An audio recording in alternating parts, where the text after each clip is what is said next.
Hai teman-teman, ini adalah buku-buku yang aku baca di tahun 2024. Ya, aku tahu ini sedikit terlambat, tapi daripada nggak sama sekali, ini aku urutin bukunya tuh ngacak ya, nggak sesuai urutan berapa buku pertama yang aku baca.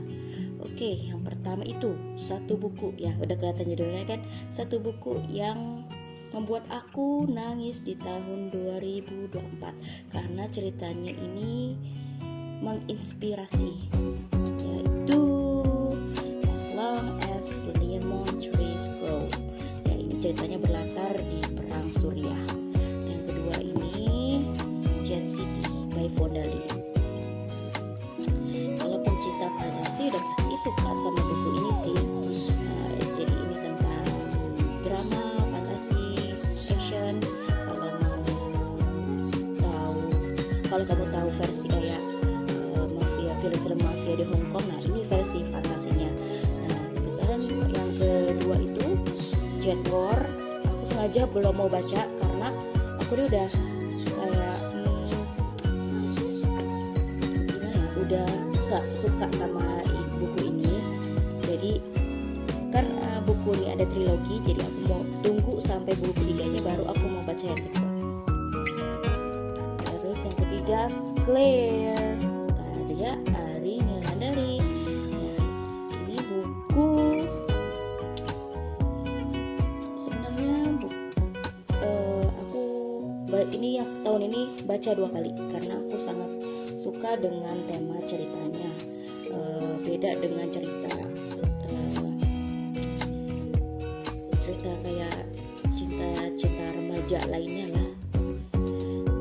Kalau kalian tahu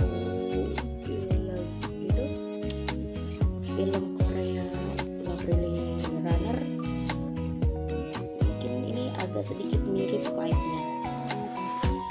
Tapi kalau Love Really Runner bisa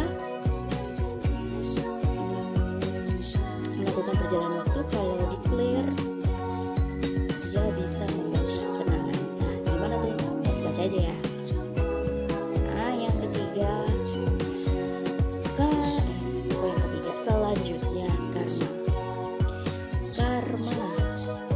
Ya, aku kira aku akan suka cerita ini karena aku memang lagi nyari buku-buku fantasi Indonesia yang mungkin aku akan suka. Tapi ini menurut aku agak kurang. Ini bukunya, kalau bagi aku ya, ini bukunya serba nanggung dari karakter, dari jalan cerita, padahal idenya itu cukup bagus. Yang selanjutnya Atala. Nah ini juga sama, idenya udah bagus tapi eksekusinya menurut aku bagus. Babel. Ini buku yang membuat aku trauma, tapi dalam hal baik ya, nggak buruk. Jadi Babel ini versi Indonesia. Nah tahun kemarin itu aku udah baca yang versi bahasa Inggrisnya. Jujur aja aku lebih suka versi bahasa Inggrisnya ya. Tapi bukan berarti yang versi bahasa Indonesia nggak bagus gitu. Jadi R.F. Kuang, gara-gara buku Babel ini aku jadi ngefans sama R.F. Kuang. Tapi trauma baca buku judul lainnya. Dan buku yang lainnya kayak Poppy War itu sebenarnya udah aku beli, cuman aku masih takut untuk bacanya karena setrauma itu. Kalau kalian mau tahu kenapa aku bisa trauma, coba aja baca ini. Oh ya, tapi mungkin menurut aku buku ini tuh bukan untuk semua orang ya. Mungkin bisa jadi favorit atau gak suka sama sekali.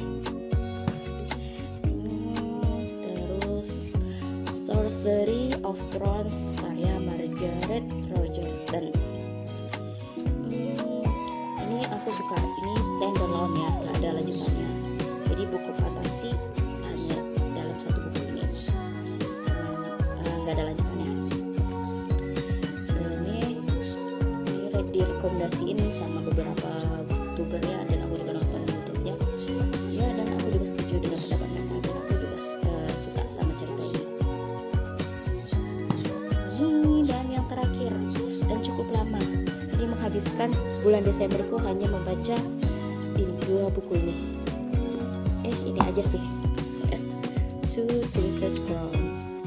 Sebenarnya aku juga mau bikin konten tentang dua buku ini sendiri sih, tapi mungkin nanti aku bikin. Dan beberapa buku yang lain aku juga belum bahas detailnya. Jadi ini menurut aku buku bagus, buku ceritanya lumayan fresh gitu dalam dunia fantasia, cuman menyebalkan. Definisi menyebalkannya nggak selalu buruk kan. Jadi buku ini aku suka, tapi buku ini menyebalkan bagi aku. Bukan jelek ya, karena tuh aku ada nggak suka beberapa part dan beberapa karakter. Oke, untuk kelanjutannya nanti aku bahas sendiri ya tentang buku ini. Oke, itu semua buku-buku yang aku